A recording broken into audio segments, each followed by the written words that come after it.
Terima kasih Marlin selaku moderator pada kegiatan webinar siang ini. Assalamualaikum warahmatullahi wabarakatuh. Waalaikumsalam warahmatullahi wabarakatuh. Waalaikumsalam warahmatullahi wabarakatuh. Yang sama-sama kita hormati Mbak Alia Nur Ayu Laksono selaku staf khusus Menpora Republik Indonesia. Yang kami hormati Yusril selaku Ketua Korpom HMI Cabang IDI Kalimantan 7. Yang kami hormati Mas Leon Alvinda Putra, Ketua BEM UI 2021. Yang kami hormati Bung Tommy Wibawa Mukti selaku Sekretaris HMI Cabang Depok tahun 2020. Yang kami hormati Bung Rahmat Tri Fahmi, Bung Gamal Bahri Samsul, Bung Ahmad Maulana, dan teman-teman yang menjadi peserta pada webinar yang hari ini, termasuk Mas Pasmi Fakih tadi. Saya selalu senang dapat bergabung bersama teman-teman dalam suasana webinar seperti ini, karena teman-teman adalah pemimpin masa kini dan masa depan di generasi muda yang kita harapkan selalu menjadi pelopor pembangunan. Untuk lebih membuat struktur berpikir kita lebih baik, saya mau share screen. Baik, bisa dilihat teman-teman? Halo? Bisa terdengar? Belum, Pak. Bisa terdengar, Pak. Terdengar, Pak. Bisa, Pak. Bisa terdengar. Bisa terlihat? Screen bisa terlihat? Belum. Screen-nya belum, Pak. Belum. Ya, saya Oke, masuk. Share screen dulu. Sebentar.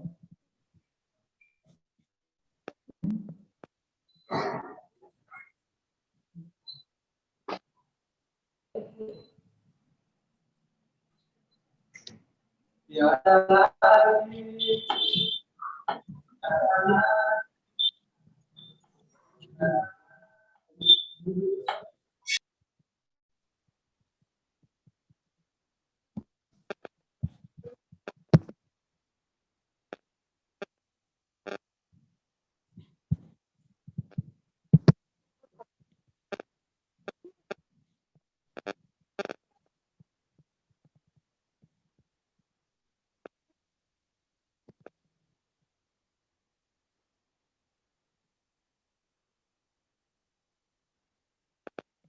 Oke, bisa terlihat? Oke, bisa Pak, bisa.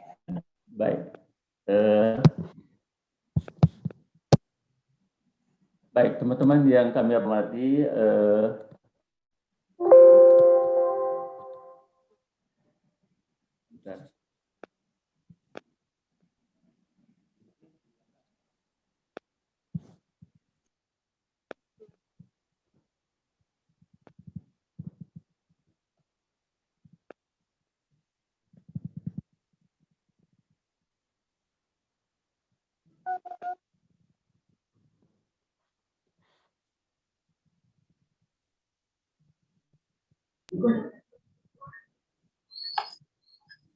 Kirim aja, Pak, nanti. Nanti ya, Pak.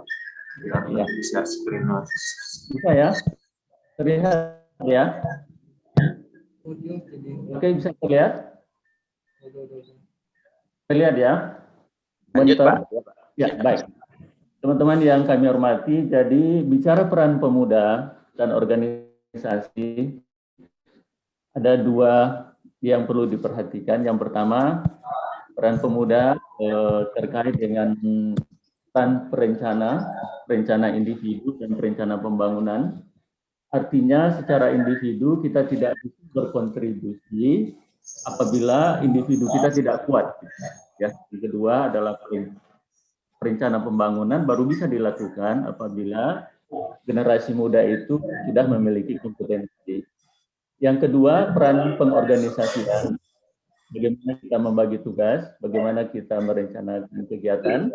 Kemudian yang ketiga, peran pemuda pelaku pembangunan dan offline. Yang keempat adalah peran pengawas pembangunan. Sedangkan peran organisasi merupakan wadah berhimpun, membangun kebersamaan, yang kedua sebagai arena latihan, dan yang ketiga membangun networking. Jadi dengan peran pemuda dan organisasi ini, kita harapkan generasi muda kita akan semakin siap menghadapi Indonesia Emas 2045. Generasi muda Emas 2045 itu menurut BKKBN adalah yang terpelajar, yang cerdas, kreatif, inovatif, berkarakter kuat, dengan karakter yang kuat mampu mengelola negara dengan baik pada tahun 2045 yang saat itu berusia 100 tahun. Yang sehat dan menyehatkan, kemudian berperadaban unggul. Nah, masyarakat yang berperadaban unggul ini tentu memiliki kebudayaan yang luhur, memiliki teknologi yang canggih, sistem pemerintahan yang bersih dan adil, serta tatanan hidup yang aman, nyaman bagi sebagian besar anggotanya. Nah, kita sudah memiliki bonus demografi di mana Indonesia memiliki angkatan kerja 15 sampai 64 tahun itu mencapai 70%. Sedangkan angkatan yang tidak produktif 30%, yaitu usia 14 tahun ke bawah dan usia di atas 65. Dengan demikian, 2020 itu Indonesia akan memiliki 180 juta ya, usia produktif. Dan sudah dibuktikan oleh sudut 2020 di mana usia produktif yang menjadi bonus demografi itu adalah 70,72%. Artinya bonus demografi itu tampil lebih cepat dibanding yang diprediksi. Tadinya antara 2020 sampai 2030, ternyata 2020 saja sensus penduduk kita itu sudah 70%, 7,72%. 72. Itu adalah usia produktif yang menjadi bonus demografi. Nah, apakah bonus demografi ini akan menjadi berkah atau bencana? Nah, inilah yang perlu kita lihat. Ya.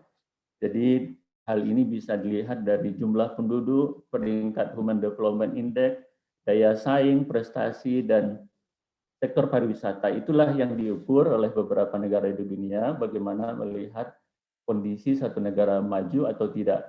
Nah, indeks pembangunan manusia kita 2019, teman-teman, bahwa kita berada pada posisi 111, ya, di mana rankingnya 71, nilainya 71,92, angkanya meningkat tumbuh 0,74% dibanding 2018.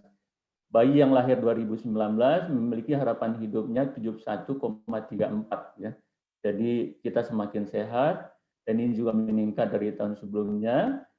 Anak-anak yang 2019 berumur 7 tahun memiliki harapan dapat menikmati pendidikan sampai 12,95 tahun, jadi hampir setara dengan menamatkan jenjang diploma. Walaupun kita masih tertinggal di antara negara ASEAN, tapi kita bisa sampai diploma ya. ASEAN sudah kebanyakan sampai sarjana. Penduduk usia 25 ke atas rata-rata menempuh pendidikan ini 8,34, hampir setara dengan masa pendidikan menamatkan kelas 9. Kemudian 2019, masyarakat Indonesia memenuhi kebutuhan hidup rata-rata, pengeluaran per kapitanya 11,30 juta. Nah, inilah peringkat Human Development Index kita. Kita masih rendah dibanding Singapura, naik 11 di 180 negara yang diukur oleh UNDP ya. Jadi kita masih rendah dibanding negara tetangga kita. Kemudian peringkat competitiveness kita, Indonesia urutan ke-7 ya. Singapura urutan 2, Malaysia 18, Thailand 32. Ini adalah tantangan bagi masa depan kita. Kemudian kita memang sudah juara SEA Games 3 kali ya. Jadi untuk olahraga kita sudah semakin baik. 2019 97, 2011, 2018. Tapi ini ketika kita ketua umum jadi apa namanya, tuan rumah ya, rata-rata tuan rumah itu juara ya dengan berbagai upaya-upaya, tentunya itu belum menunjukkan prestasi real ya. Kita harapkan real itu kita bersaing di tempat orang lain, kita menang itu baru jago gitu. Ini tapi realitanya sudah membanggakan lumayan ya. Kemudian pariwisata kita urutan 5 masih kalah juga. Pariwisata Singapura, Malaysia, Thailand, Brunei ya. Indonesia urutan kelima, nah di urusan di atas. Baik, jadi di antara perguruan tinggi kita, ranking kita top 100-nya belum banyak. Kemudian profesor-profesor kita belum banyak mengunggah karya-karya ilmiahnya di jurnal internasional. Kemudian seberapa banyak penguasaan bahasa Inggris ya, kita masih lemah, mahasiswa kita.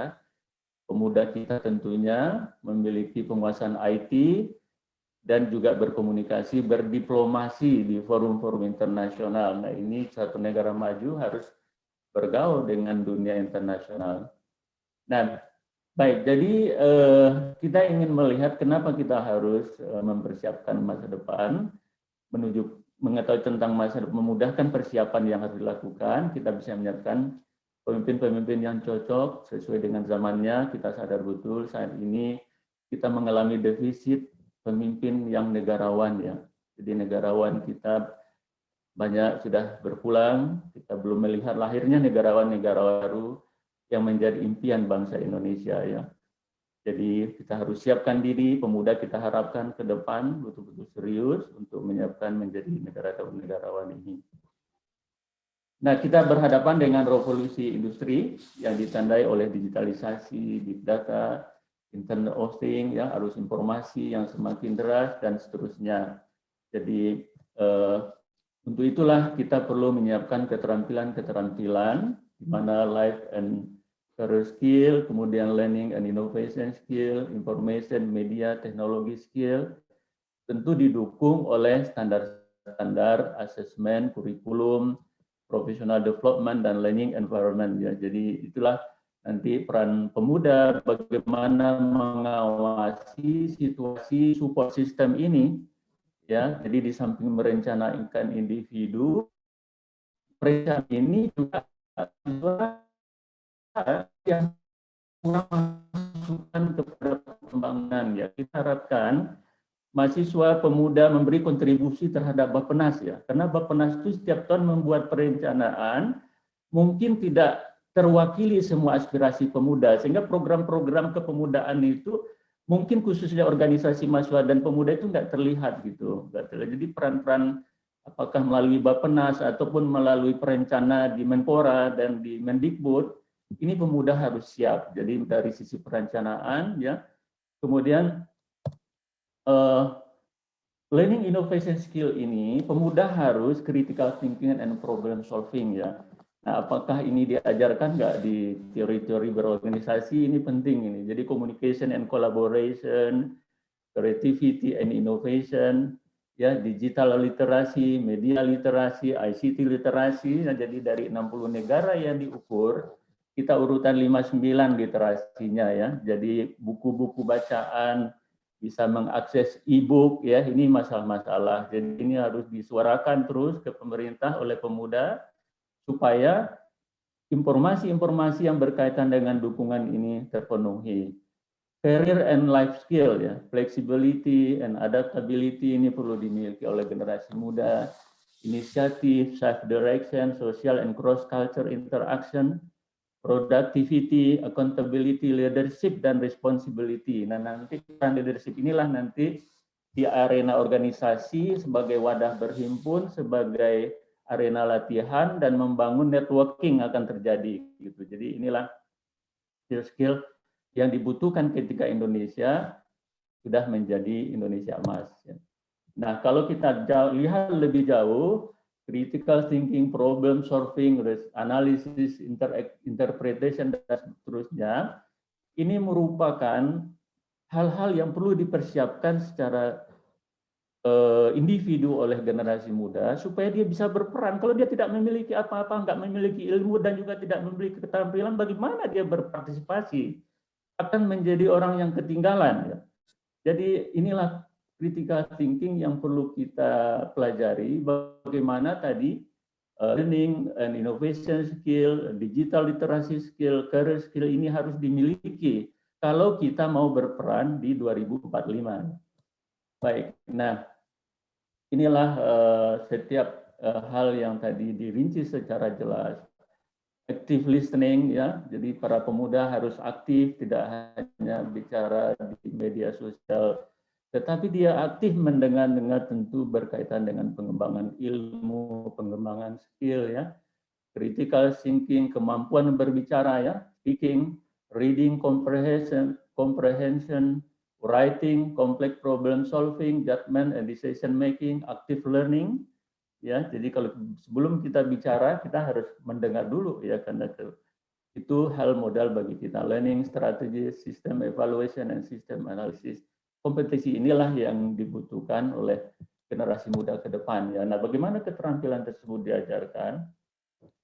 Jadi pelajaran ada di kampus karena kita ini organisasi mahasiswa dan muda ya, jadi tidak hanya learning to know saja, tetapi juga harus learning to do ya. Bagaimana mempraktekkan ilmu-ilmu yang didapat pemuda itu di dalam kesehariannya, di dalam dunia kerjanya, di dalam dunia bergaulnya ya. Jadi bagaimana menjadi mandiri, learning to be, dan bagaimana live together. Nah inilah yang disarankan oleh UNESCO bahwa prinsip belajar itu tidak lagi sekedar tahu, tapi dia juga bisa melakukan, bisa juga menjadi mandiri, dan bagaimana membuat networking. Nah, caranya adalah pembelajaran Student Learning Center ya. Kalau dulu belajar pusatnya ada di dosen, sekarang di mahasiswanya. Jadi prinsipnya tidak semua hal bisa diajarkan oleh dosen, tetapi semua hal bisa dipelajari. Nah, ini penting kan, banyak sumber-sumber belajar bagi pemuda, baik internet melalui komunikasi di organisasi, dan ini harus dimanfaatkan media revolusi industri ini dengan akses yang lebih mudah terhadap ilmu, bisa kita pelajari. Nah inilah perbedaannya, kalau dulu belajarnya terpusat di guru, sekarang di mahasiswa ya, jadi di pemuda ya, karena para aktivis ini kan kebanyakan dari mahasiswa.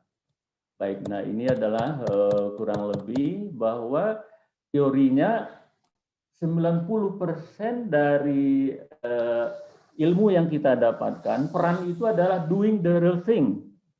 Ya, jadi pemuda harus aktif. Itu tadi, jadi kalau reading hanya 10%, hearing hanya 20%, looking at picture 30%, looking exhibition 50%, participation in discussion 70%. Tapi kalau dia melakukan dengan real, sesuai dengan minatnya, Ipolek Sosbud Hankam misalnya nanti, di mana teman-teman pemuda berminat, baru berpengalaman, baru berkompetensi apabila 90% sudah melakukan. Jadi tidak mimpi, tidak hanya merencanakan, tapi juga sudah melakukan hal-hal yang sesuai dengan ilmunya. Baik, nah jadi beberapa strategi ini untuk organisasi, saya kira penting ya teman-teman, small group discussion, role playing and simulation, case study, discovery learning, self-directed learning, cooperative learning, collaborative learning. Nah inilah diterapkan di organisasi supaya organisasi itu bermanfaat gitu. Jadi problem based learning, jadi peran pemuda di samping menyiapkan diri sendiri juga bagaimana organisasi kita bangun dengan pola-pola 10 kegiatan ini. Nah itulah barangkali yang menjadi poin penting yang dapat saya sampaikan.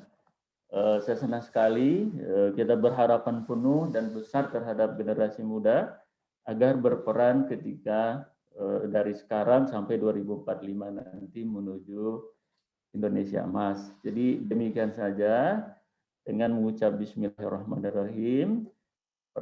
Webinar peran pemuda dan organisasi menyongsong Indonesia Emas 2045 dengan resmi kami buka. Terima kasih. Wassalamualaikum warahmatullahi wabarakatuh.